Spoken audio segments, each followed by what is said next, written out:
Joe, are you particularly obsessed with pointless questions and trivia, or is it particularly? I think it's a particularly sort of autistic male thing to be obsessed with facts and figures and notions. I think the facts and figures that men are obsessed with are pointless. Yes, that is a very male thing. Such as? Well, women have different obsessions. Like this is actually true. That my husband said to me. I don't know why it came into his head. We're watching television, and he said to me just out of nowhere.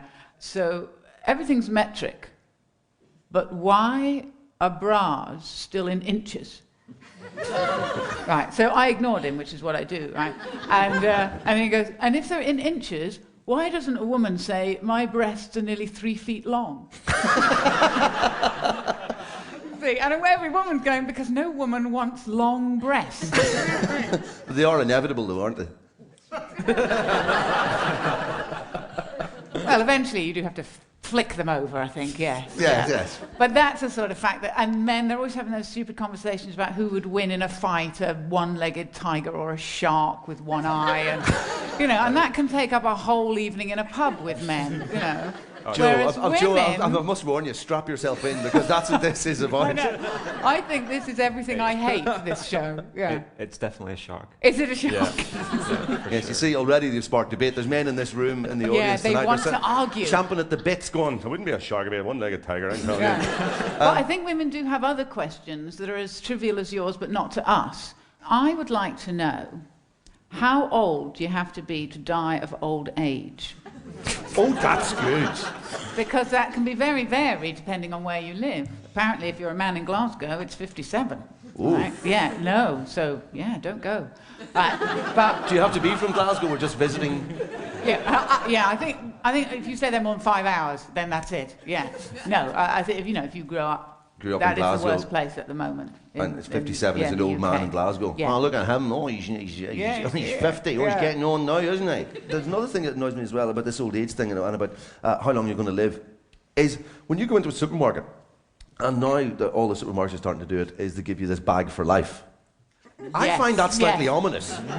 How long do they think I'm going to outlive a plastic bag? Or is the plastic bag going to outlive me? I find it slightly disturbing. That's like the donor card thing. You go, I don't know if I want the bag for life, because that bag, they look like maybe 5 years. You've taken that bag, it's saying basically I've got 5 years left in me. Just by taking the bag? Yeah. That 10p is that's it. Yeah. Your ticket to Armageddon right there. Yeah, you might have a bag for life and sign up for a cheap coffin at the same time. He's a keyboard wizard. Sorry, I must point out as well, that noise, Matthew has a little buzzer that whenever he's found something on the internet which he thinks may be of use to this conversation, if anything could be used to this conversation, he presses that little buzzer to let us know what he's found something. Matthew, what have you found? We've actually got an email from Marks & Spencer's. You've emailed Marks & Spencer's?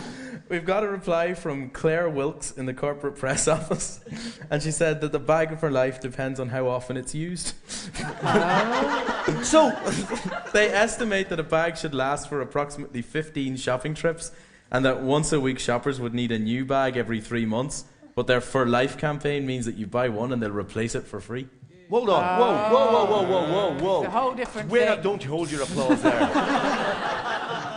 This is a bag for life. This isn't like sort of life as in, you live, you die. This is like some sort of Buddhist bag that you get. Yes. And it's reincarnated then. Yeah. And if it's been a good bag, comes back to the Samsonite or something lovely. Yeah. Yeah, why is it made of plastic? That's the thing. They're trying to stop plastic bags and go, yeah, but we'll make plastic bags, charge 10p for them, and you bring them back again. I think you should ban plastic bags anyway. I don't. What are you carrying everything in then? Well, children. That's what children are for. Get children to carry them. Or else put them in the back of a 4x4, because the boots in those are really, really big. So the bag's supposed to last how many journeys? 15 shopping trips. 15 shopping trips. That's about 3 months, apparently, according to Marks & Spencer. About 3 months. So is this like people? So if you use the bag a lot, it's not going to last as long. So if people use them, can people use themselves up? People and then die quicker. If I lay down and did nothing, would I live longer? I've heard this that your heart is sort of pre-programmed at the very beginning of its existence, that it only has a certain number of beats in it. Well, it has an estimated number of beats to it. This is brilliant. But so that means if you do exercise increases your heart rate, right? Which means you're using up the beats a bit quicker. Yeah.